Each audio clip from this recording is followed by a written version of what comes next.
샬롬, 말씀 읽어주는 김기훈 목사입니다. 오늘도 기대하는 마음과 사모하는 마음을 가지고 하나님의 말씀 함께 읽겠습니다. 잠언 24장 23절부터 34절까지의 말씀입니다.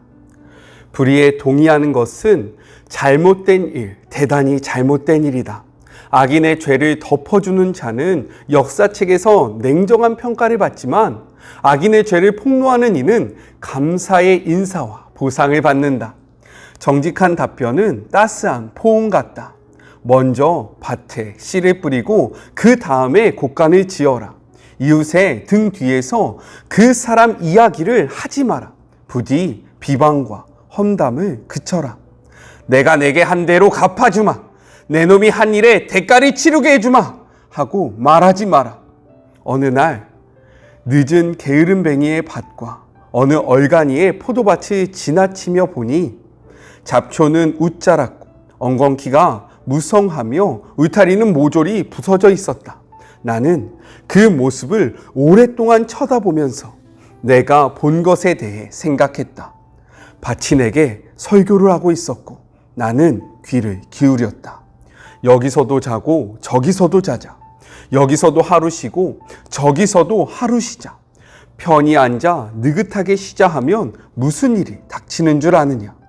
바랄 것은 단 하나, 찢어지게 가난한 생활뿐이다. 가난이 내 영원한 식객이 되고 말 것이다. 이것은 하나님의 말씀입니다. 우리요, 광고 보고 말씀 계속 나누도록 하겠습니다. 오늘 말씀은 내용상 세 부분으로 나눠서 생각해 볼 수 있습니다. 먼저 첫 번째 23절부터 26절 정직한 자가 되라 입니다. 우리 23절의 말씀 같이 한번 읽어볼까요? 이것도 지혜로운 자들의 말씀이라 재판할 때에 낯을 보아주는 것이 옳지 못하니라 라고 이야기합니다. 여기서 낯을 보아주다 라는 뜻은요, 편파적이다, 불공정하다 라는 의미를 담고 있어요. 이것은 이어지는 24절에 악인에게 옳다라고 하는 말과 같은 맥락의 의미를 담고 있는 것입니다. 성경은요, 이것이 하나님 앞에 그리고 사람들 앞에 옳지 못한 모습이다 라고 이야기합니다. 반면에요, 25절은 이렇게 이야기하고 있어요. 오직 그를 견책하는 자는 기쁨을 얻을 것이요 또 좋은 복을 받으리라 라고 이야기합니다. 여기서 견책하다 라는 말은요, 유죄를 입증하다, 꾸짖다, 징계하다 라는 뜻을 가지고 있어요. 즉, 악인의 죄악을 추궁하고 심판하는 것이 하나님 앞에 옳고요, 사람들 앞에 옳은 일이다 라고 이야기하는 거예요. 우리 26절도 계속 읽어볼까요? 적당한 말로 대답함은 입맞춤과 같으니라 라고 이야기합니다. 적당한 말? 이것이 어떠한 의미인지 좀 헷갈리죠? 원어적으로 보면요, 이 적당한 말은 올바른 정직, 공정을 뜻합니다. 따라서 이거는요, 이렇게 표현할 수 있는 거예요. 정직한 대답을 하는 사람은 입을 맞추는 사람이다. 정직한 말을 하는 것, 이것은 이해가 됐습니다. 그런데 입을 맞추는 것이다? 이것은 어떠한 의미인지 잘 모르겠죠? 그 당시 문화에서 입을 맞춘다는 것은요, 어떠한 의미이냐? 사랑과 애정을 표시하는 것이고 더불어 존경과 경애를 표시하는 의미였습니다. 즉, 정직한 말을 하는 것, 악인 보고 악하다라고 이야기하고 의인 보고 선하다라고 이야기하는 것이 하나님과 사람 앞에서 옳은 일이며 존경과 사랑을 받는 일이다 라고 이야기를 하고 있는 거예요. 이 말씀 앞에요, 저한테 이렇게 말하는 우리 청년들 그리고 주의 자녀들이 있을 수 있어요. 목사님, 저는 재판관이 아닙니다. 저는요, 누군가를 판단할 만한 그러한 사람이 아니에요. 저는 그러한 위치에 있지 않습니다. 그래서 이 말씀은 저희 삶에 적용할 게 없어요 라고 이야기하시는 분, 생각하시는 분 있습니까? 메시지 성경은요, 이 23절을 이렇게 이야기하고 있어요. 불의에 동의하는 것은 잘못된 일, 대단히 잘못된 일이다. 우리는 살아가다 보면요, 우리는 삶의 자리에서 불의한 일에 동참할 것을 요구받을 때가 있고요, 그리고 불의한 일을 묵인해라 라고 요구당할 때가 있다라는 거예요. 불의한 일을 바라보면서도요, 침묵해야 할 때가 있고, 그리고 불의한 일에 침묵하는 것에서 더 나아가 적극적으로 동참하지 않으면 우리의 삶에 불이익을 당할 때가 있고요, 우리의 삶 속에서 무엇인가 손해를 볼 때가 찾아온다라는 거예요. 그러할 때 이 말씀은 지금 어떠한 것을 요구하고 있느냐? 그러할지라도 너는 아닌 것을 아니다라고 이야기하고 맞은 것을 맞다라고 이야기할 수 있는 정직함의 용기를 가져야 한다. 정직함을 소유하고 이것을 삶의 자리에서 실현할 수 있는 용기가 너희 안에 있어야 한다. 왜요? 하나님께서 이것을 기뻐하기 때문이다 라고 우리에게 이야기하고 있는 것이고요, 우리의 삶에 적용할 수 있는 것입니다.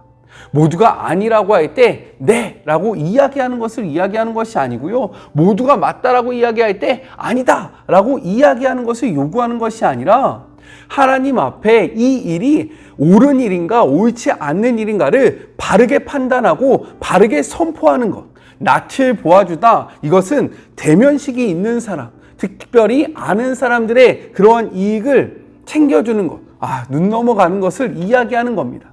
관계성이 있더라도 하나님 보시기에 악한 일이면 이건 아니야 라고 이야기할 수 있는 그러한 용기가, 이러한 정직함이 우리의 삶 속에 있어야 한다라고 오늘 성경은 이야기하고 있는 거예요. 어떻게 손해가 되더라도 정직하게 살아가고 계십니까? 말씀 앞에 우리의 삶의 모습을 다시 한번 돌아보고요, 손해가 올지라도, 우리에게 불이익이 다가올지라도 하나님이 원하시는 정직을 선포하시는 저와 그리고 여러분이 되었으면 좋겠습니다. 둘째로요, 27절부터 29절, 악인이 되지 말라라고 이야기하고 있어요. 27절의 말씀을 같이 한번 읽어볼까요? 내 일을 밖에서 다스리며 너를 위하여 밭에서 준비하고 그 후에 내 집을 세울지리라 라고 이야기합니다. 이 말씀의 배경은요, 농경사회예요. 이 당시는요, 농사를 짓는 사회입니다. 농경사회에서 바깥일, 곧 밭을 잘 정돈하고 일구는 것은요, 가족의 생계와 직접적인 연관이 있는 일이라는 거예요. 따라서 이 말씀은요, 어떠한 의미이냐? 먼저 생계에 관련된 일들을 다 마련해 놓고 그 다음에 집을 세워라, 가정을 마련해라, 너희들이 하고 싶은 일을 하여라 라고 이야기하고 있는 거예요. 목사님, 이것과 악인이 되지 말라라는 말이 무슨 관계가 있습니까? 라고 생각되어질 수 있어요. 27절은요, 우리에게 모든 일을 계획적으로 하고 그리고 성실한 삶을 살아라고 요구하고 있는 겁니다. 왜요? 악인이 되지 말라는 것은 무엇입니까? 악인은요, 성실하지 않는 삶을 살아가는 자예요. 성실하지 않는 자가 생계를 꾸리기 위해서는 어떠한 방법을 씁니까? 가정을 이끌기 위해서는 어떠한 방법을 써요? 불의한 재물을 탐하지 않겠습니까? 누군가에게 손해를 끼치지 않겠어요? 그것으로 부당한 이득을 취하지 않겠습니까? 그래서요, 성경 28절은 이렇게 이야기하고 있는 거예요. 너는 까닭 없이 내 이웃을 쳐서 증인이 되지 말며 내 입술로 속이지 말지니라. 즉, 거짓말로 이웃을 속여서요, 부당한 이익을 취하지 말라. 이러한 행위를 멈춰라. 이러한 악한 자가 되지 말라라고 우리에게 이야기하고 있는 거예요. 우리가 성실한 삶을 살지 아니할 때, 하나님이 주신 삶의 자리에서 최선을 다하지 아니할 때 우리는 이러한 악한 자리로 나아갈 수밖에 없다라고 성경은 이야기하고 있습니다. 그렇기 때문에 우리 학생 청년들 열심히 공부하세요. 공부한 대로 시험 보세요. 정직한 대가를 얻으세요. 그렇지 않으면 여러분이 악인이 되는 것입니다. 우리 직장인 청년들, 삶의 자리에서 직장인 가운데서 최선을 다해서 일하십시오. 정당한 보수를 받으세요. 상사에게 아부하면서요, 불의를 이야기하면서 부당한 그러한 자리를 꾀하려고 하지 마세요. 이것은 하나님께서 기뻐하지 않으시는 일입니다. 지금 이 말씀 27절과 28절은 지금 이 이야기를 하고 있는 거예요.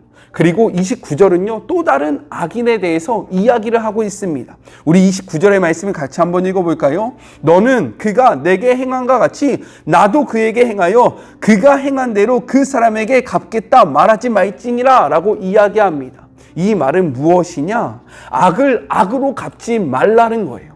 왜요? 악을 악으로 갚으려고 할 때 우리는 악인이 되기 때문입니다.